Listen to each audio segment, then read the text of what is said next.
And here we go then, the start of the 50th over.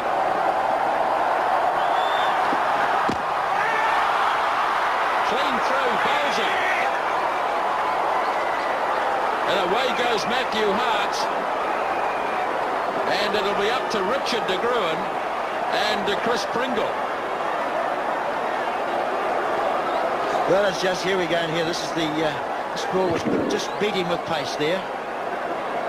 A little bit of a way swing, but beat him with pace.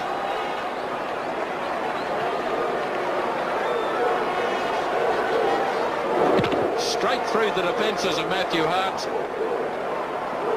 Let's have a look at the reaction of Jeff Howe. Can't believe it. So Hart disappears. De Gruen has got out there very quickly, and New Zealand still need 3. Well, Waka Yunus has 5 for 28.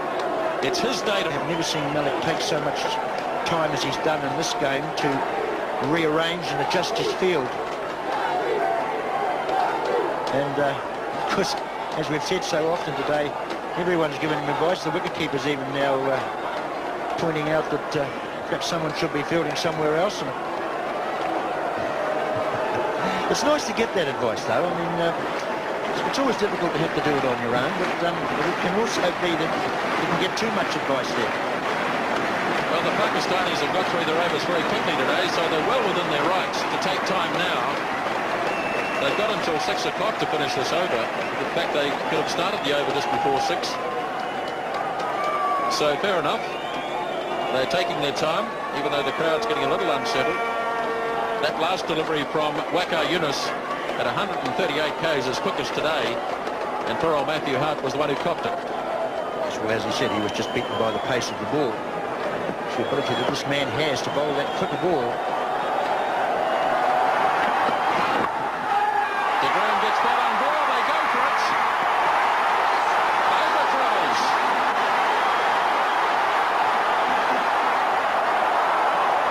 Well, it's all happening out there, Grant, isn't it? The scores are tied.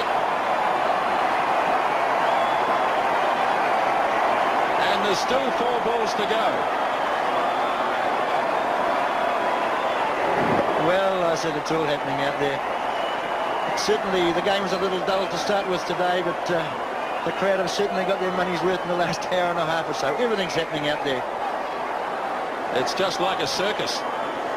Salim Malik can't believe that New Zealand have crept up to a tying position with an overthrow.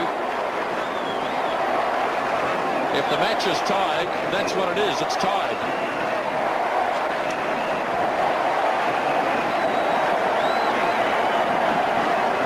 Call of wickets in the game has nothing to do with it. If the two teams finish on the same number of points, a number of runs, it's a tie.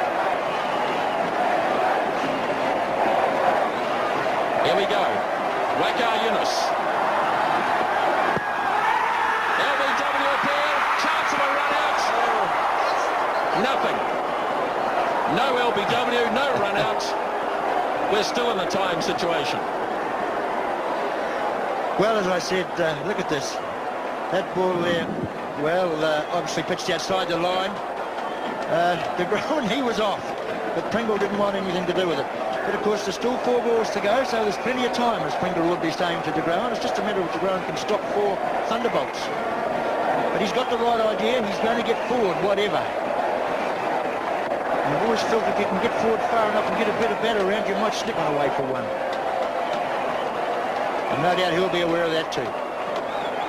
Look at those Pakistani fielders now. Everyone up in the ring. I don't see that often in a one-day game.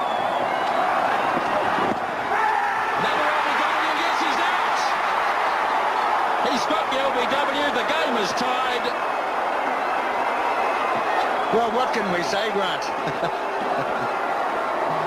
Unbelievable finish here at Eden Park.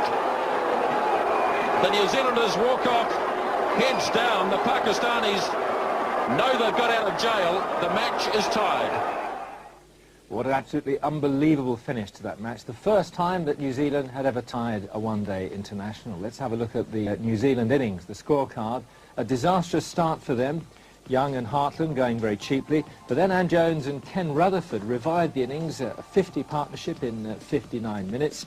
Shane Thompson, after being dropped early on, continued the runs after Cairns was run out for 39, but then the collapse. And as we know, the 2 wickets going down in the last over. And what about the bowling figures? And really, man of the match, absolutely without question, Waqar Younis, 6 wickets for 30 runs. In the space of 20 balls, Waqar had taken 4 wickets for the loss of 8 runs. It's the 4th time that he's taken 5 or more wickets against New Zealand, and they happen to be the best figures ever by anyone against New Zealand.